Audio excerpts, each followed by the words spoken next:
హనుమంతుల వారికి శ్రీరామచంద్రునిపై ఉన్న భక్తి అనిర్వచనీయమైనది. రామభక్త హనుమ గురించి తెలుసుకుందాం. హనుమంతుడు శ్రీరాముడిని సేవించడమే తన జీవిత పరమావధిగా భావించాడు. శ్రీరాముని యందు శుద్ధ ప్రేమే హనుమ భక్తికి మూలం. హనుమంతుడు శ్రీరాముడిని తన యజమానిగా భావించాడు.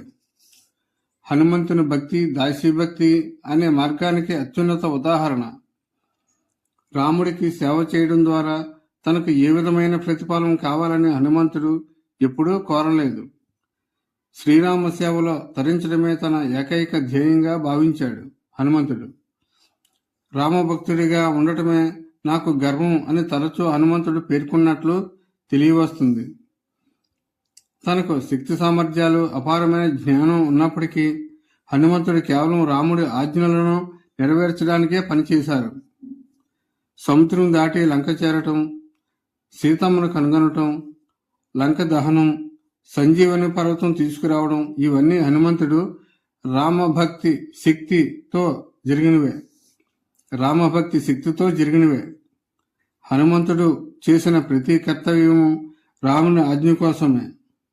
హనుమంతుడు ఎటువంటి పని ప్రారంభించినా ముందు శ్రీరామ అనే నామస్మరణ చేసేవాడు. ఆ నామమే అతనికి అపార బలం, ధైర్యాన్ని ఇచ్చేది. రాముడు పట్టాభిషేకం జరగబోతున్నప్పుడు పొందిన సంతోషం, వనవాసంలో ఉన్నప్పుడు పొందిన దుఃఖం, ఈ రెంటిలో హనుమంతుని భక్తి ఏమాత్రం చెల్లించలేదు. రాముడి కష్టాన్ని తన కష్టంగా, రాముడి విజయాన్ని తన ఆనందంగా భావించాడు హనుమంతుడు. శ్రీరాముడు లంకను గెలిచి అయోధ్యకు తిరిగి వచ్చిన తరువాత హనుమంతుడికి విలువైన బహుమతులు ఇస్తున్నప్పుడు హనుమంతుడు వాటిని నిరాకరించి కేవలం రాముడి పట్ల తనకున్న భక్తిని చాటుకున్నారు. ఒకానొక సందర్భంలో హనుమంతుడు తన వక్షస్థలాన్ని చీల్చి తన గుండెలో సీతారాములు కొలువై ఉన్నారని చూపించడం తనకున్న గొప్ప భక్తికి నిదర్శనం. హనుమంతుడు రామభక్తి అనేది నిస్వార్థతకు, పరిపూర్ణమైన అంకిత భావానికి, పరాక్రమంతో కూడిన వినయానికి ప్రతీక.